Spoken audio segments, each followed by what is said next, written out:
ఫిబ్రవరి 28న Israel, America Iran మీద దాడి మొదలుపెట్టాయి. Iran చాలా సాహసోపేతంగా వీళ్ళిద్దరికి వ్యతిరేకంగా పోరాడుతూ ఉంది. దీనివల్ల ప్రపంచ ఆర్థిక వ్యవస్థ అతలాకుతలం అయిపోయింది. ఈ నేపథ్ ఈ నేపథ్యంలో ఇరాన్ వైపు ఎటువంటి నష్టాలు జరిగాయో ప్రపంచానికి తెలుసు. అట్లాగే లెబనాన్‌లో ఏ కైండ్ ఆఫ్ నష్టాలు జరిగాయో ప్రపంచానికి తెలుసు. కానీ ఇజ్రాయెల్‌లో ఎటువంటి నష్టాలు జరిగాయి? ఇజ్రాయెల్ సైనికులు ఎంతమంది చనిపోయినారు? అమెరికా సైనికులు ఎంతమంది చనిపోయినారు? ఈ విషయంలో క్లారిటీ లేదు. ఎందుకంటే ఇన్ఫర్మేషన్ అనేది వాళ్ళ కంట్రోల్‌లో ఉంది. ఇన్ఫర్మేషన్‌ని మోల్డ్ చేసే మొత్తం వ్యవస్థలు, అట్లాగే అల్గోరిథమ్సు అమెరికా కంట్రోల్‌లో ఉంటాయి ప్రపంచవ్యాప్తంగా. మనకు తెలుసు గూగుల్ గానీ, గూగుల్ సెర్చ్ ఇంజిన్ వాళ్ళదే.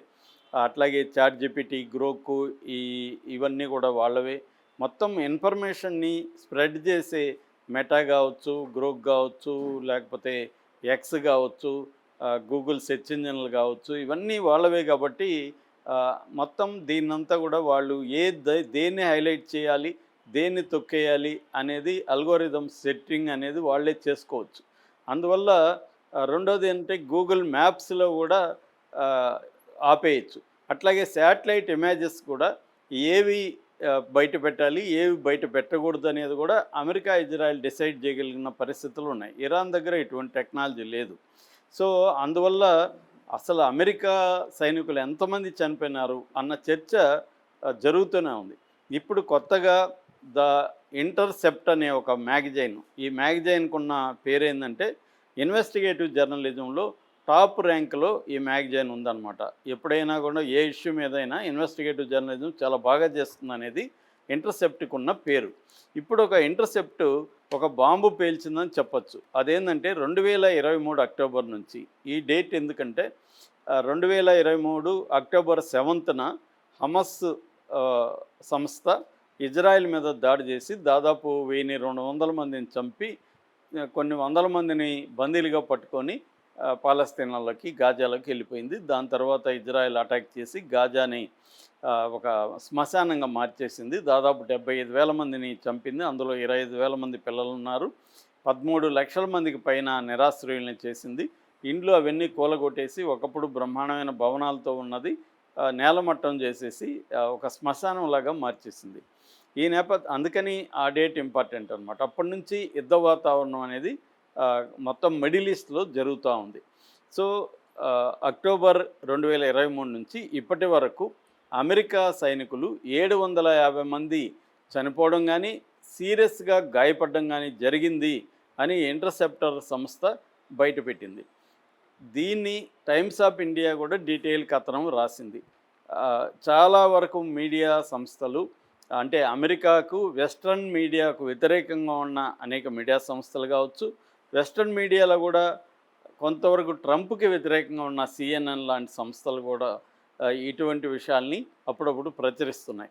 అంటే ఇరాన్తో వారు జరిగినా కూడా దాదాపు 400-500 మంది అమెరికా సైనికులు చనిపోయినారనేది ఈ మీడియా సంస్థలు చెబుతున్నాయి. ఒకటి, ఇరాన్ ఇజ్రాయెల్ మీద అటాక్ చేస్తుంది. రెండవది, ఈ గల్ఫ్ దేశాల్లో ఉండే అమెరికా మిలిటరీ బేసెస్ మీద అటాక్ చేస్తుంది. మిలిటరీ ఇన్స్టాలేషన్స్ అంటారు, వీటి మీద అటాక్ చేస్తుంది. ఈ అమెరికన్ బేసెస్లో ఉండే సైనికులు దాదాపు 50,000 మంది, 27 బేసులు ఉన్నాయి మిడిల్ ఈస్ట్లో. గల్ఫ్ దేశాల్లో 19 బేసులు ఉన్నాయి. ఈ 19 లేదా 27 బేసుల్లో ఉండే అమెరికా 50,000 మంది అమెరికా సైనికులు లో దాదాపు 400 నుంచి 500 మంది చనిపోయినారనేది ఇరాన్ ప్రకటిస్తూ ఉంది. కానీ అమెరికాకు సంబంధించి ఈ మిడిల్ ఈస్ట్ వార్ని ఇప్పుడు కంట్రోల్ చేస్తుండేది సెంట్కామ్, మొత్తం పర్యవేక్షిస్తుండేది సెంట్కామ్, సెంట్రల్ కమాండ్. ఇది అమెరికా సంస్థ, మిలిటరీ సంస్థ. ఈ సెంట్రల్ కమాండ్ ఏం ప్రకటించిందంటే ఓన్లీ 13 మంది మాత్రమే అమెరికా సైనికులు చనిపోయినారు, 300 నుంచి 370 మంది గాయపడ్డారని మాత్రం ప్రకటించింది. దీన్ని రాయిటర్స్ కానీ, వాషింగ్టన్ పోస్ట్ లాంటి మీడియా కూడా దీన్ని ధృవపరుస్తూ రాశారు. అయితే ఇప్పుడు ఈ సంస్థ, ఇంటర్సెప్టర్ సంస్థ ప్రకారం ఇరాన్ ఈ అమెరికా బేసుల మీద దాడి చేసింది, అమెరికా ఎయిర్ క్రాఫ్ట్లని కూలగొట్టింది. నిన్న కూడా మనం చూసాం, వార్ హాగ్ అనే దాన్ని ఒకటి కూలగొట్టింది. F-15E అని కొలగొట్టింది. అంతకుముందు F-35 అని కొలగొట్టింది. ఇలాగా ఎయిర్‌క్రాఫ్ట్‌లని, హెలికాప్టర్లని ఇరాన్ కొలగొడుతుంది. దాంతోపాటు వార్‌షిప్‌లు ఆహ్, ఆహ్, గెరాల్డ్ ఫోర్డ్ అనే ఒక వార్‌షిప్ మీద దాడి చేసింది. అబ్రహాం లింకన్ వార్‌షిప్ మీద కూడా దాడి చేసినట్టు ప్రకటించింది. ఈ గెరాల్డ్ ఫోర్డ్‌లో దాడిలో 200 మంది సైనికులు గాయపడ్డారని కూడా వార్తలొస్తున్నాయి. వాళ్ళు మాత్రం లాండ్రీలో చిన్న షార్ట్ సర్క్యూట్ జరిగి ఇబ్బంది అయిందనేది అమెరికా ప్రకటించింది.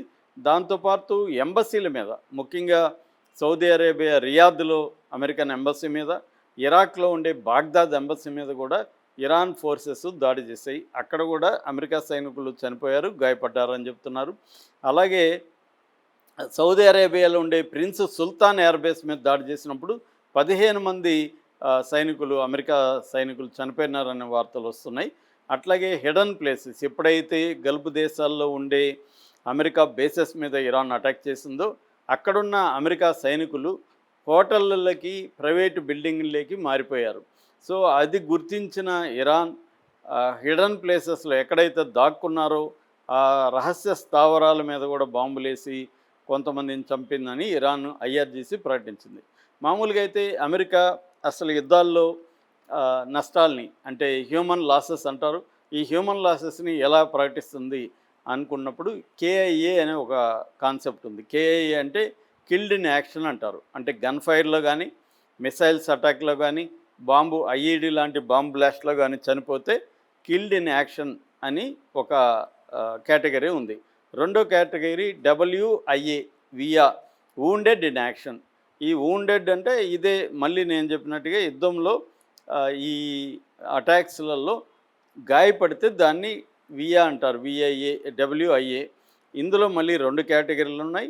వూండెడ్ అండ్ రిటర్న్డ్, గాయపడ్డారు, వైద్యం అందించింది, మళ్ళీ యుద్ధంలోకి వెళ్ళారు. Wounded and returned. Wounded not returned, గాయపడ్డారు మళ్ళీ వెళ్ళలేదు. ఇక మూడవ కేటగిరీ డవ్ అంటారు, డిఓడబ్ల్యూ. డవ్ అంటే డైడ్ ఆఫ్ వూండ్స్, గాయాలతో చనిపోయిన వాళ్ళు. అంటే యాక్షన్లో స్పాట్లో కాకుండా గాయాలతో మెల్లగా చనిపోతారు. నాలుగోది ఎంఐఏ.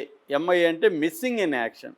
అంటే వాళ్ళు కిడ్నాప్ అన్న ఉండొచ్చు, లేకపోతే ఆచూకీ తెలియకుండా వెళ్ళిపోయి ఉండొచ్చు. సో మిస్సింగ్ అనమాట, చనిపోయినారా బతికారా అనేది కూడా తెలియదు. ఐదవది పిఓడబ్ల్యూ. పిఓడబ్ల్యూ అంటే ప్రిజనర్ ఆఫ్ వార్. వీళ్ళు మామూలుగా శత్రు సైనికులకి దొరికిన వాళ్ళు. ఈ 5 రకాల కేటగిరీలు చెప్తారు. కానీ చెప్పని కేటగిరీలు కొన్ని ఉన్నాయి. అదేంటంటే యాక్సిడెంట్లలో చనిపోయి ఉండొచ్చు, అంటే వాళ్ళ బాంబులతో వాళ్ళే యాక్సిడెంట్లు అయి చనిపోయి ఉండొచ్చు. లేదు ఫ్రెండ్లీ ఫైర్లో చనిపోయి ఉండొచ్చు. మన కువైట్లో ఫ్రెండ్లీ ఫైర్లో 3 ఎయిర్‌క్రాఫ్ట్లు కుప్పకూలాయి, 15 ఎయిర్‌క్రాఫ్ట్లు. అట్లాగే కాంట్రాక్ట్ ఉంటారు. అమెరికా సైన్యంలో ప్రైవేటు కాంట్రాక్టు సంస్థలు కూడా ఉంటాయి. హల్లీ బుర్త, బ్లాక్ వాటర్ ఇలాంటి సంస్థలు వాళ్ళ సైనికుల్ని పంపిస్తాయన్నమాట. సో అలాంటి కాంట్రాక్ట్ సైనికులు లేదా ప్రైవేట్ మిలిటరీ చనిపోతే దాన్ని లెక్కేయదన్నమాట అమెరికా. సో అలాంటి వాళ్ళు కొన్ని వేల మంది ఇరాక్లో 2003లో జరిగిన ఇరాక్ వార్లో కానీ, 2001 నుంచి 2021, 20 ఏళ్ళు జరిగిన ఆఫ్ఘనిస్తాన్లో కానీ ప్రైవేటు మిలిటరీ, కాంట్రాక్ట్ మిలిటరీ వాళ్ళు వేల మంది చనిపోయారు. దాన్ని అఫీషియల్గా అమెరికా డిక్లేర్ చేయదు, అది దాచిపెట్టేస్తుంది. సో అవి చేయరు. అట్లాగే సైకలాజికల్గా కూడా చాలామంది డిస్టర్బ్ అయిపోతారు. అంటే పీటీఎస్డీ అంటారు, పోస్ట్ ట్రామాటిక్ స్ట్రెస్ డిజార్డర్ వస్తుంది. అంటే తమ కళ్ళ ముందు తమ మిత్రులు చనిపోతుండడం, ఇవన్నీ యుద్ధం దగ్గరగా ఉండి చూడడం, అవన్నీ చూసి వాళ్ళకి మానసికంగా డిస్టర్బ్ అయిపోయి పీటీఎస్డీ అనే ఒక డిజార్డర్కి లోనవుతారు. అట్లాగే టీబీఐ అంటారు, ట్రామాటిక్ బ్రెయిన్ ఇంజురీ. అంటే ఈ ట్రామా వల్ల బ్రెయిన్ ఇంజురీ జరుగుతుంది, దానివల్ల కూడా చాలామంది చనిపోయే అవకాశం ఉంది. అట్లాగే ఎక్విప్డ్ ఫెయిల్యూర్ వల్ల, అంటే వెహికల్స్ ఏదైనా యాక్సిడెంట్ జరగచ్చు, ఇట్లాంటి వాటి వల్ల కూడా చనిపోతారు. ఇవన్నీ కూడా అమెరికా బయట పెట్టదు. సో ఇంటర్సెప్టర్ అనే మ్యాగజైన్ ఏమంటుందంటే ఓవరాల్గా వాళ్ళకు వచ్చిన ఇన్సైడర్ ఇన్ఫర్మేషన్, అంటే డిఫెన్స్లో నుంచి లీక్ అయిన ఇన్ఫర్మేషన్ ప్రకారం 2023 నుంచి 750 మంది అమెరికన్ సైనికులు చనిపోవడం కానీ, తీవ్రంగా గాయపడడం కానీ జరిగింది. అమెరికా ఈ విషయాలను బయట పెట్టట్లేదు అనేది ఈ సంస్థ చెబుతూ ఉంది.